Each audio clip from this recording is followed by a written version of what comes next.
怎么会这样？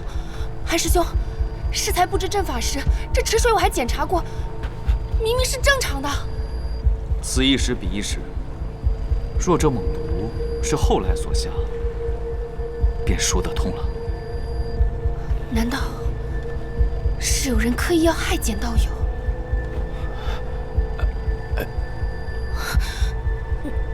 难道是你？那可没有那么多弯弯绕的心思啊！仙子莫要多想，金某敢以道心保证，老胡虽然混，但绝对不会下毒害人的。这里一定另有隐情。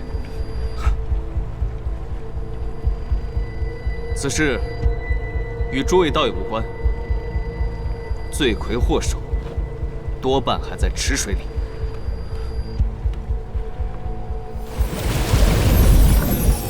好啊，还敢出来